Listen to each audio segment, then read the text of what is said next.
Well, guys, today we're going to review this. This is the Wedge by Lab Security Systems. It's a repinning kit for small format interchangeable core SFIC locks. And we're also going to talk about his little brother, the Durex Ic Kit.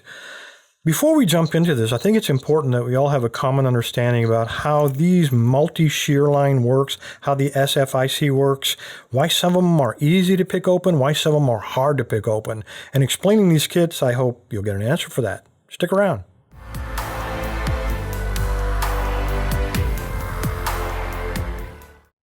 All right, before we jump into the technical details of pinning, let's take a look at the pinning kits. Very heavy steel cases, very solid latches on the bottom here to keep this thing from spilling. The top of it is foam padded, which compresses against this to keep things from getting mixed up. Even if you do drop it, they won't, things won't move cross chambers. Inside of here, we see organized really well. On the bottom are all of the key pins in these chambers. On the top are all of the top pins. And then inside of these three chambers, you have the different types of caps that go into the chambers to hold them in place when you're repinning. And on some of the older locks, they used these, if I can grab one, they use these little brass sliders to retain all the pins. So no matter what you choose to do, you got a way to put that together. Also, in each of these chambers is 100 items. So 100 pins, 100 springs, 100 top caps, etc. You find the exact same mix of pins in this kit. This is the Durex Ic Kit. Exact same selection, except there's only 25 pins in each. So if you're doing mass repinning of jobs, this is probably the kit. Sells for $129. If you are just doing it on a much smaller scale or occasional, this sells for $54.95. These will be the two giveaways today, by the way. One other thing inside of this kit would be this guy. This is a decoder. Now, when you look at this, well, the way these work, you take if you have a key, you can very quickly decode it. So if this is the operating key, I would simply slide it into the opening and just slide it down until it stops, because there's a very precise measurement between the increments of each of those different stops. On the A2 system, which this one is, the increments are 0.0125 inches. I know it's a lot of detail, but it becomes important when I start describing the other system. So in this case, this key at that particular position has a cut of, I'm trying to read it through camera, I think that says a 7. So we got a 7 cut, and that's how you decode it. The commonality between all of the different versions, the A2, A3, and A4, is that best locks or SFICs, for whatever reason, start numbering out near the tip. So this would be position 1, and that would be position, in this case, 7. You can have anywhere from 5 to 7 pins on these locks. This one, as I said, happens to be 7. So 1, and then that would be cut number 7. All right, as I mentioned, we have other standards here, and there's so much back and forth on Reddit and some of the other message boards about, hey, here, I got this. What is this? Is that an A2, A3, or A4? And from a picker's perspective, it doesn't matter. It does not matter. We can't feel the difference between, in this case, 0.0125 inches incremental difference between each pin, and the A4 system, say, which has a 0.021 incremental difference between each cut. So there's no way as pickers we can tell the difference, but if you're repinning, it's absolutely critical.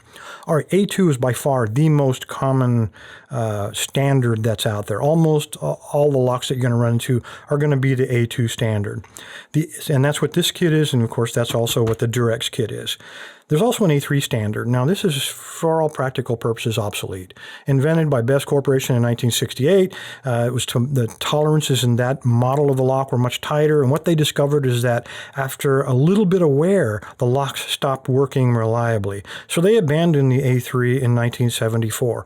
You'll still find them out there in infrequently used locks, but just so you know, this kit will not repin the A3 system.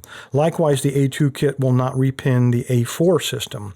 Another thing to look at, on A2 we have a total of 9 cuts, and on the A4 we have a total of 5 cuts. Well, in the A2 system, oddly, there are 16,384 possible keys. So figure 16,000 possible combinations. In the A4 system, because of the way they mix and match, there are over 78,000 total key codes. So some of these locks, as we discovered, are, it's pretty easy to rake them open, or maybe even single pin pick them open. you can bet that that's probably an A2 system. But if you run into a lock where you've been working on it for a long time, you can't single pin pick it, you can't rake it, you can't electric pick it, you can't get it open to save your life, you can bet it's probably the A4 system with over 78,000 possible combinations. So, you know, just kind of a neat thing to know.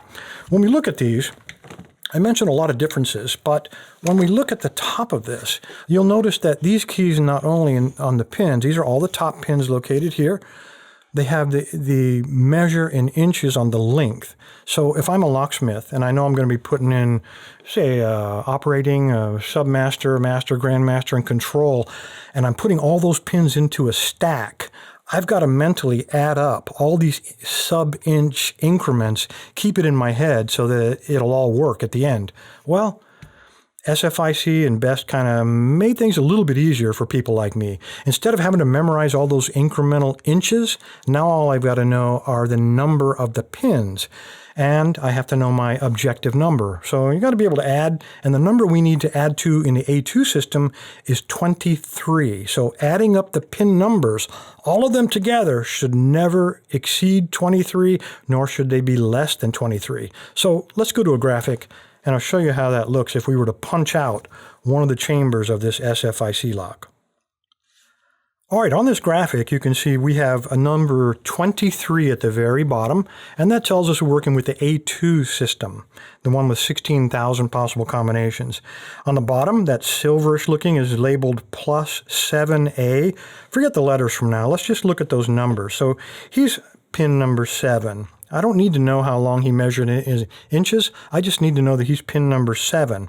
Above him is another pin number 7, but he's a top pin. He's also a number 7. Above him is a 3. Above him is a 6. If I add all those numbers up, I come up to 23, which is our objective number.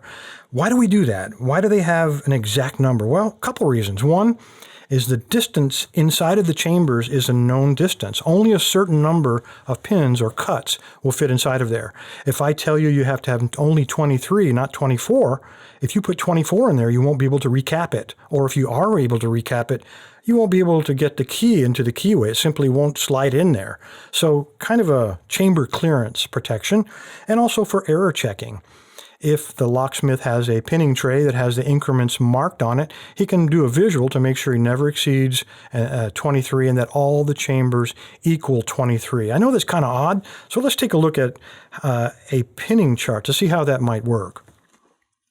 All right, before we get too far into the pinning chart, let's take a look at what we're going to be looking for here. Here are the two keys that went to that lock. One is the control, the other is the operating.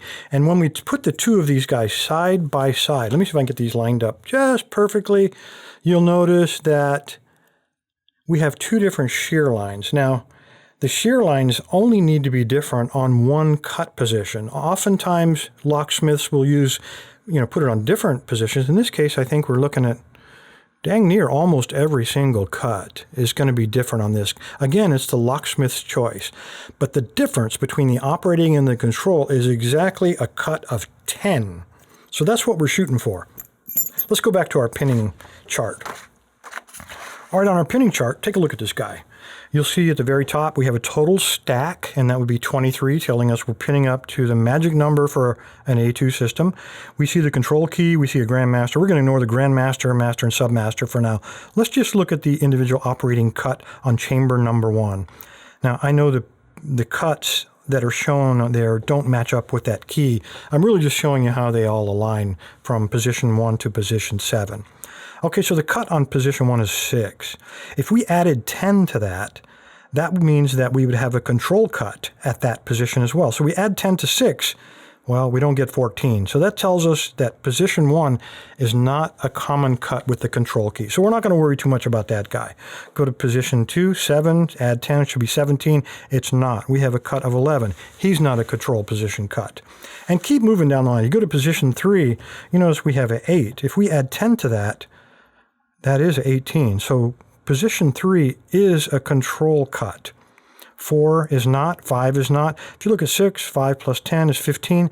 Position 6 is also a control cut. And then 7 is not. So the locksmith that pinned this one up, obviously chose to make 2 control cuts, different from the operating shear, to prevent picking, make it more difficult anyway. And that would be position number 3 and position number 6. So pretty cool. All right, if we take all of those pins and we stack them together and we look at a cross-section of the lock, this is kind of what we're going to see. The red being the core body. Everything's pretty much labeled there. We have the cap and the spring, but you can see the pin stack there. In this case, being the A2, that would be from the bottom of the key pin to the top of the driver pin, or the top pin would be exactly 23 cuts. So when everything is down at the bottom, none of the shear lines will line up between the gold core or the blue control lug, or between the control lug and the red core body. Nothing lines up, so the lock is completely secured. When we move everything to the shear line, well, to the operating shear line, right away the key has lifted it up to the correct height so that the core, the gold core, is now lined up perfectly at the shear line with the control lug. So only the core will turn. Okay, when we insert our control key, again, it's going to raise it just a little bit higher by exactly a cut of 10, and that will line up our control lug shear, or our control shear, and now we'll be able to retract that control lug. So very, very cool system. And the fun part of this whole thing is anywhere between that operating key and that control shear, there can be up to 3 additional shear lines. As long as you don't bust that maximum 23 cuts, everything will fit very tightly into that core, into that chamber. All right, guys, I know there's an awful lot of extra information thrown in, but, you know, if I didn't throw some of that stuff in there, you guys would be throwing rocks at me saying, you forgot to talk about this. All right, so A2 system is only for, our A2 pinning kit is only for the A2 systems. Likewise with A3 and A4, they each require their own pinning kit. This one happens to be for A2. This is the Wedge. This is the, as I said earlier, it is the BFK 108. And this sells for $129. I'll put the links down there direct with the manufacturer. The other one is called the Durex Ic Kit. A little bit smaller, 100 pins versus 25 or 30. I think it's 25 pins per chamber. This one sells for $54.95. These, by the way, are going to be the giveaways. I'll have 2 separate giveaways this week. Giveaway 1, giveaway 2. If you'd like to know how to register for the free giveaway, stick around. I'll tell you how to do it. Thanks, guys. All you need to do is navigate to locklab.com, the tribal website, and scroll down in the middle of the page. You'll see all the giveaway buttons, Monday, Wednesday, and Friday. But the one you're looking for is the Weekend Review giveaway, purple band. Just click on it. It'll take you to the registration page. Again, scroll to the bottom, put in a good email address, so if you win, I can get in touch with you, let you know. Put in a username, doesn't matter what it is, and click Submit. When you're done, you'll get a green check mark confirming your entry. Thanks, guys.